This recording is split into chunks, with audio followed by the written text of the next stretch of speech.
Welcome to this second tutorial on programming microcontrollers with LD Micro. If you are joining us on this tutorial series for the first time, go and watch the previous tutorial on this series. Also, click on the subscribe button to make sure you don't miss out on subsequent tutorials in this series. In this tutorial, we will create a simple program, edit it, and carry out its simulation with LD Micro. In our previous tutorial, you were able to download LD Micro and created a shortcut icon on your desktop.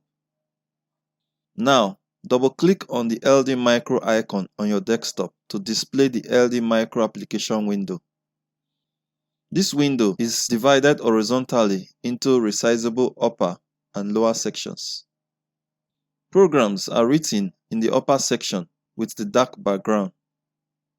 The lower section with a white background is for microcontroller pin assignment. It is also useful during the simulation of your program to monitor signal states.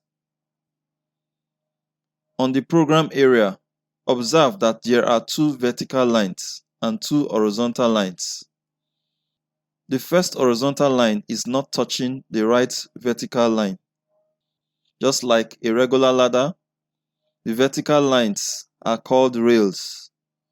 In this case, they are called power rails. The horizontal lines are called rung. By default, the last rung on every ladder diagram have an element called end. It signifies the end of every program. Program elements are added to each rung to form a program. You can add a rung to the ladder diagram by clicking on the Edit menu. Select Insert Rung after. You can also use the keyboard shortcuts beside these menu options. There are other available menu options with which you can use to select, copy, paste, or delete a rung. Notice that each rung is numbered incrementally on the left side as they are inserted into the ladder diagram. The last rung with the end element shows the total count of rungs in the ladder diagram. You can also see that there are two other numbers below each rung.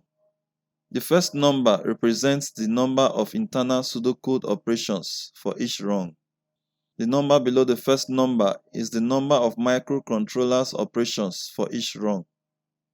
These will guide you if you intend to optimize your program size and speed. Elements are added to rungs when programming in LD Micro. Note, the position of the blinking cursor determines the insertion point of your element. Click on the rung numbered 1 to set the vertical cursor at that position. Let us add the two basic elements of every ladder diagram, a contact and a coil. You can do this by clicking on the instruction menu to display a list of all the instruction elements that can be used to write a program. Then move your mouse pointer to the menu labeled Contacts and Coils/Relays to display all possible instructions. Click on Insert Contacts Input Pin. To insert a coil, click on the instruction menu, then select Contacts and Coils/Relays, and finally, click on Insert Coil Output Pin. You can see that the first rung is now touching the right rail with two elements on it that are labeled X new for the contact and Y new for the coil. The first letter of each label is an indication of its function. In this case, X represents an input pin and Y represents an output pin of a microcontroller. A default variable name of new is always attached to any new element inserted into a ladder diagram. In the window below the program window, you can see that the names of the two elements are listed there with an indication of its type, where X new is digital in and Y new is digital out. Both of these states are 0 and are both 1 bit in size. As earlier stated, this window will be useful in understanding the functions of the elements when simulating the program. The variable name of the coil and that of the contact should be descriptive of its function. Double-click on the contact, X new. The window that appears shows several configuration options. For now, let us ignore the other options and go ahead to change the name section to switch 1. Click OK. Notice that the contact label has changed to X switch 1.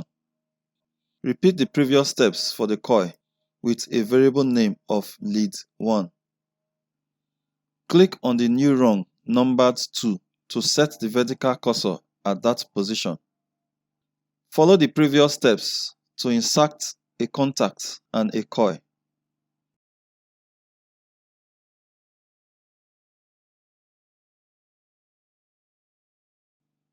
Give them variable names of switch 2 and lead 2 respectively.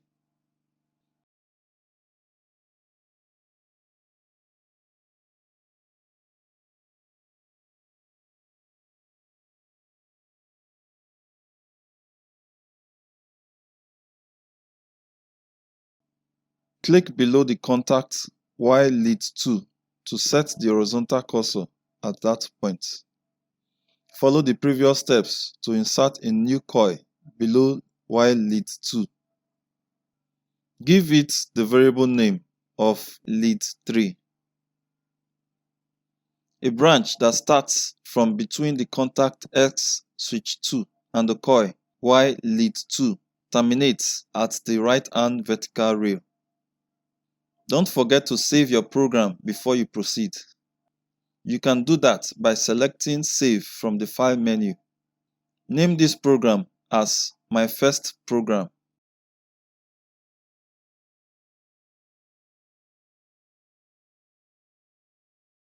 Then click on the Save button. You can add more contacts to a rung, either in series or in parallel to each other. The coil, when used in a rung, is always the last instruction. However, the rung can branch off to end with several coils in parallel but cannot be placed in series. Now, let us commence the simulation of our program. Click on Simulate on the menu bar. Then select Simulation Mode. This will change the display on the screen. Notice that the left power rail color changed to a bright red up to the contact X switch 1 and X switch 2, while the right power rail is changed to purple. Next, click again Simulate on the menu bar and select Start Real-Time Simulation. At this point, check the status bar of LD Micro and observe some numbers that are increasing in value. End cycle is the number of cycles that has elapsed since the start of the simulation. YT is the time the simulation has been active. Next, double-click on X switch 1 in the list at the lower window. Notice that the color of the variable name changed from gray to bright red. It shows a change of state of X switch 1 contact from 0 to 1. This change is also passed on to Y lead 1. The change of signal state can also be viewed in the lower window of LD Micro. Next, double-click on X switch 2 in rung 2 and observe similar changes to Y lead 2 and Y lead 3. Double-click again X switch 1 and observe a reversal of the signal state. Note that your first double-click on X switch 1 and X switch 2 represents the press of the push button. The second double-click represents the release of the push button. Finally, to exit the simulation mode, from the simulation menu, select Alt Simulation and then Simulation Mode, and we are good.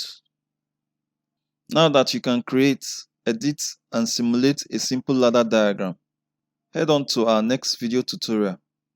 In our next tutorial, we will look at the PIC16F628A microcontroller chip, Arduino Nano, and their pin functions. If you've enjoyed this tutorial and are yet to subscribe to this channel, quickly click on the subscribe button and give a thumbs up. Also, click on the notification bell to get notifications when new videos are uploaded on this channel. See you in our next tutorial.